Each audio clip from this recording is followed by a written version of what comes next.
মৃত্যু এমন একটা জিনিস যা সকল প্রাণীকেই এই মৃত্যুর স্বাদ গ্রহণ করতে হবে। মানুষের মৃত্যুর সময় ভয়ঙ্কর কঠিন অবস্থায় সৃষ্টি হয়। ধরেন আপনাকে 1 মিনিট সময় মুখ ও নাক চেপে শ্বাস বন্ধ করে রাখা হলো, তখন দেখুন আপনার কি পরিমাণ কষ্ট হয়। একবার শ্বাস নেওয়ার জন্য বুকটা কি পরিমাণ ছটফট করতে থাকে। আর যদি কোনো মানুষ মৃত্যুর স্বাদ গ্রহণ করার পর দুনিয়াতে আবার এসে বলতে পারত মৃত্যুর যন্ত্রণা কত ভয়ঙ্কর কঠিন কষ্টের হয়ে থাকে, তাহলে মানুষেরা সারাদিন শুধু মৃত্যুর কথাই স্মরণ করত। মৃত্যুর যন্ত্রণা এতটাই ভয়ঙ্কর। তবে কুরআনে এবং হাদিসে এ সম্পর্কে আমাদেরকে ধারণা দেওয়া হয়েছে।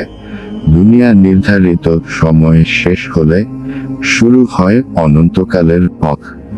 এই যাত্রাপথ কারোর জন্য হয় অনন্ত সুখের, তবে এটা শুধু সত্য নেককার মুমিনদের ক্ষেত্রে হয়।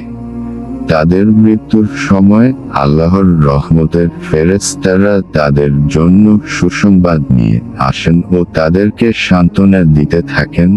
তবে এই মৃত্যুই আবার কারো জন্য হয় নিকষ আধার ঢাকার নরকবহর।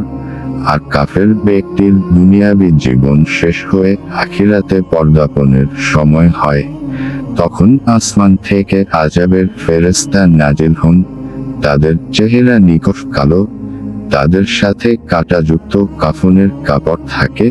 তারা ওই ব্যক্তির দৃষ্টিসীমায় এসে বসেন। তারপর মালাকুত মউত আসেন ও তার মাথার কাছে বসে বলেন, হে নিকৃষ্ট আত্মা, আল্লাহর আযাবে পতিত হওয়ার জন্য দেহ হতে বের হও।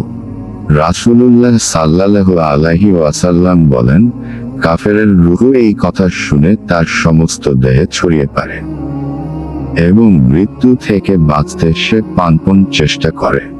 তখন মালাকুত মউত তার রূহকে শক্তি প্রয়োগ করে টেনে হেঁচে বের করে নিয়ে আসেন, যেভাবে লোহার গরম শলাকা ভেজা পশম হতে টেনে বের করা হয় আর এতে পশম আটকে থাকে।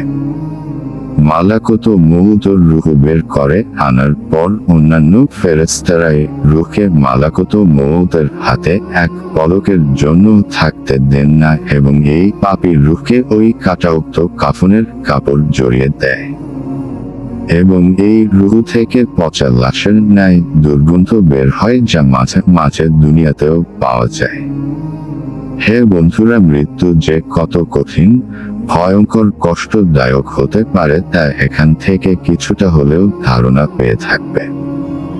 তাই বেশি বেশি মৃত্যুর কথা স্মরণ করতে হবে এবং এই ভয়ঙ্কর কষ্টদায়ক মৃত্যুর যন্ত্রণা থেকে বাঁচতে আল্লাহর সকল আদেশ নির্দেশ যথাযথ মেনে চলতে চেষ্টা করব ইনশাআল্লাহ। হে আল্লাহ, আমি সহ আমার সকল বন্ধু ও দুনিয়ার সকল মানুষকে তোমার সকল আদেশ নির্দেশ মানার তৌফিক দাও, আমিন।